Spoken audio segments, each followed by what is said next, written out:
Shalom Bapak Ibu Saudara yang terkasih dalam nama Tuhan.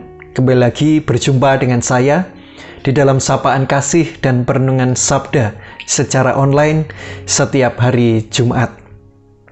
Mari terlebih dahulu kita bersama berdoa.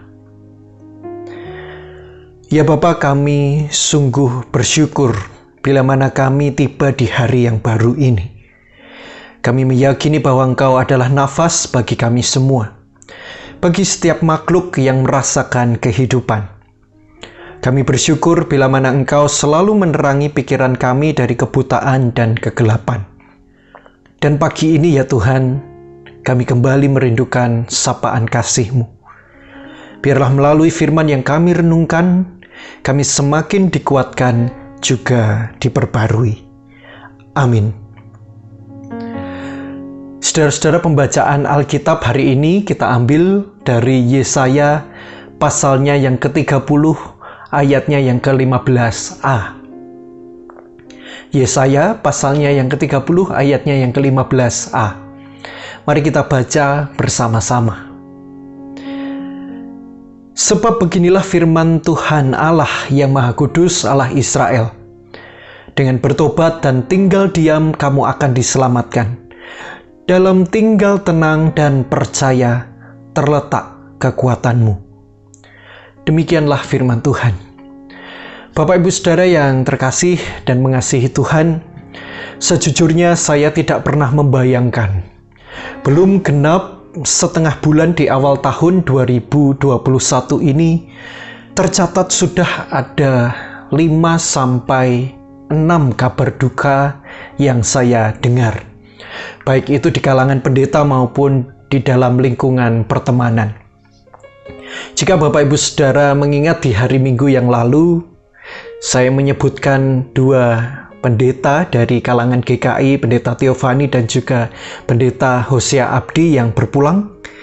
Ternyata saudara-saudara kita dari Gereja Kristen Jawa atau GKJ Manahan Solo beberapa waktu lalu juga tengah berduka karena kepergian Pendeta Samuel Arif. Yang terdekat wilayahnya dengan kita yaitu Pendeta Christian Murti dari GKJ Wisgaran, Mojokerto juga dipanggil Tuhan.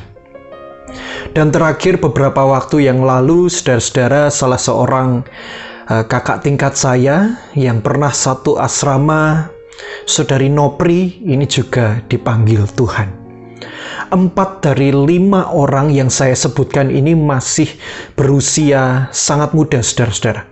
Bahkan yang saya sebutkan terakhir kali, Saudari Nopri ini usianya masih 1 tahun di atas saya, saudara-saudara.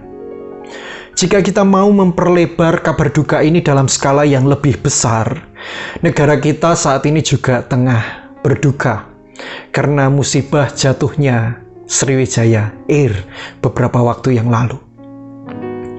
Entah apakah Bapak Ibu Saudara cukup berempati dan peduli, tetapi tentu ini menjadi sebuah kabar yang sungguh berat untuk kita jalani bersama. Khususnya bagi keluarga dan orang-orang yang ditinggalkan. Musibah bisa datang pada setiap orang. Musibah juga bisa datang di sembarang waktu tanpa izin, Bapak Ibu. Tak usahlah kita berbicara tentang kematian.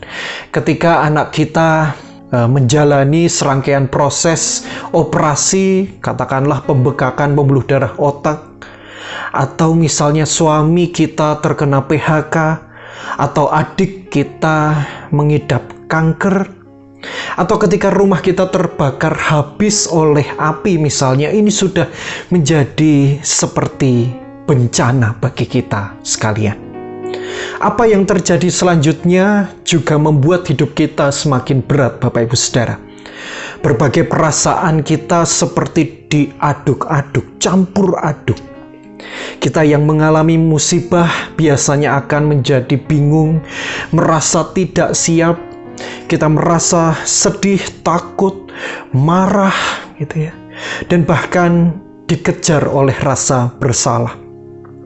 Semua perasaan ini kemudian datang silih berganti, saling bertumpuk satu dengan yang lain.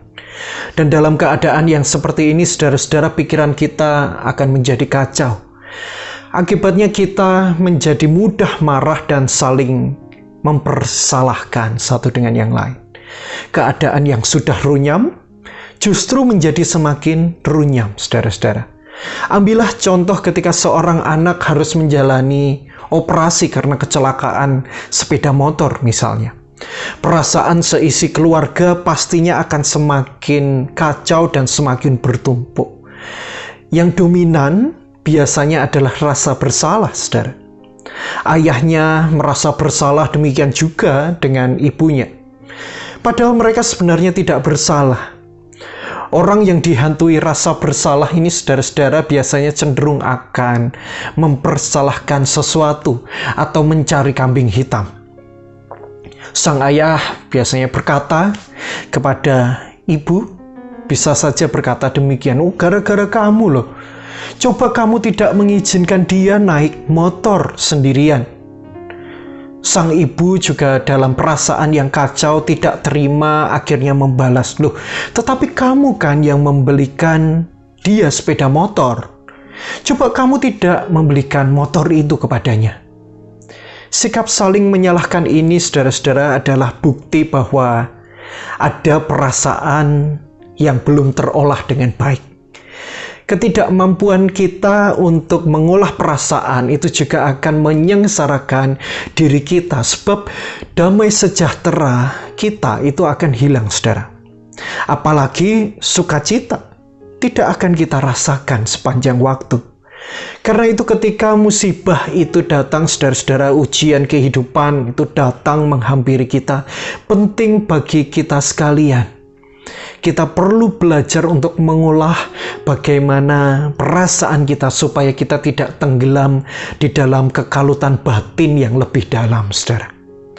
Ambillah waktu dan jarak bagi diri kita secara personal. Kita berdiam diri di suatu waktu, di suatu tempat, begitu ya. Kita menenangkan diri kita. Katakanlah kepada diri kita apa yang sedang kita rasakan. Saya marah, ya. Saya bingung, takut. Ungkapkanlah di dalam keheningan batin. Katakanlah kepada Tuhan bahwa kita sedang mengalami berbagai perasaan itu. Saya marah ya Tuhan. Mengapa Engkau tidak menjaga kami? Di dalam rasa kemarahan itu kita mengakui adanya kerapuhan diri yang kemudian membantu kita untuk kemudian menyadari bahwa kita membutuhkan sebuah pertolongan. Sampaikan kepada Tuhan dengan penuh keterbukaan bahwa aku membutuhkan uluran tangan-Mu ya Allah. Kami membutuhkan pertolongan-Mu. Tanpa terasa sedikit demi sedikit kita mulai mempercayakan hidup kita kepada Tuhan. Sehingga hal ini membuahkan kekuatan yang diperlukan untuk menghadapi berbagai pergumulan kita itu tadi, saudara. Nabi Yesaya pernah menuliskan sebuah ayat yang bagus sekali, saudara. Dengan tinggal diam kamu akan diselamatkan. Dalam tinggal tenang dan percaya terletak kekuatanmu. Nabi Yesaya tahu betul bahwa ketika bangsa Yehuda ini menghadapi ancaman bangsa Asyur, mereka sungguh mengalami ketakutan yang luar biasa karena Yerusalem saat itu tengah dikepung. Dalam ketakutan itu, mereka justru meminta pertolongan dari bangsa-bangsa yang lain. Salah satunya adalah bangsa Mesir. Yesaya saat itu mengingatkan bahwa kekuatan mereka bukan terletak pada pertolongan kiri kanan mereka, saudara. Kekhawatiran juga tidak akan hilang hanya dengan mencari pertolongan di sana sini. Yesaya mengingatkan kepada mereka bahwa kekuatan akan ada di dalam rasa tenang dan rasa percaya kepada Allah. Jauh akan lebih berguna dan bermakna misalnya Bapak Ibu, ketika pasangan suami istri yang saling menyalahkan itu tadi mengakui kerapuhan mereka di hadapan Allah. Dengan perasaan yang tenang, dengan perasaan yang lebih damai, mereka bisa mengatakan kepada Tuhan, "Aduh Tuhan, saya sungguh menyesal telah membelikan anak saya motor," misalnya. Sang istri kemudian juga datang untuk menguatkan, "Oh, ini bukan salahmu kok. Kamu tidak membelikan motor juga tidak menjadi jaminan bahwa ia akan baik-baik saja. Dia bisa saja mengalami kecelakaan bersama temannya." Sang suami berkata, "Saya takut kalau operasinya ini nggak lancar." Istri juga kemudian berkata, "Oh, saya juga takut kok. Tetapi yang penting kita doa sama-sama ya. Kita mempercayakan jalannya operasi ini kepada Tuhan." Dalam pengungkapan perasaan yang demikian, kita akan semakin terlatih untuk mengolah perasaan dengan jujur namun tanpa kehilangan daya atau kekuatan, saudara-saudara. Ketenangan, kepercayaan sangat diperlukan untuk memperoleh kekuatan.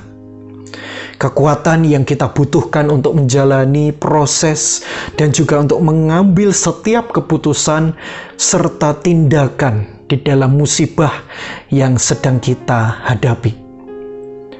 Di dalam kejujuran akan kerapuhan kita, Tuhan bekerja untuk memulihkan hati kita, pikiran kita, juga terlebih lagi hidup kita. Kiranya Tuhan memberkati kita semua. Amin.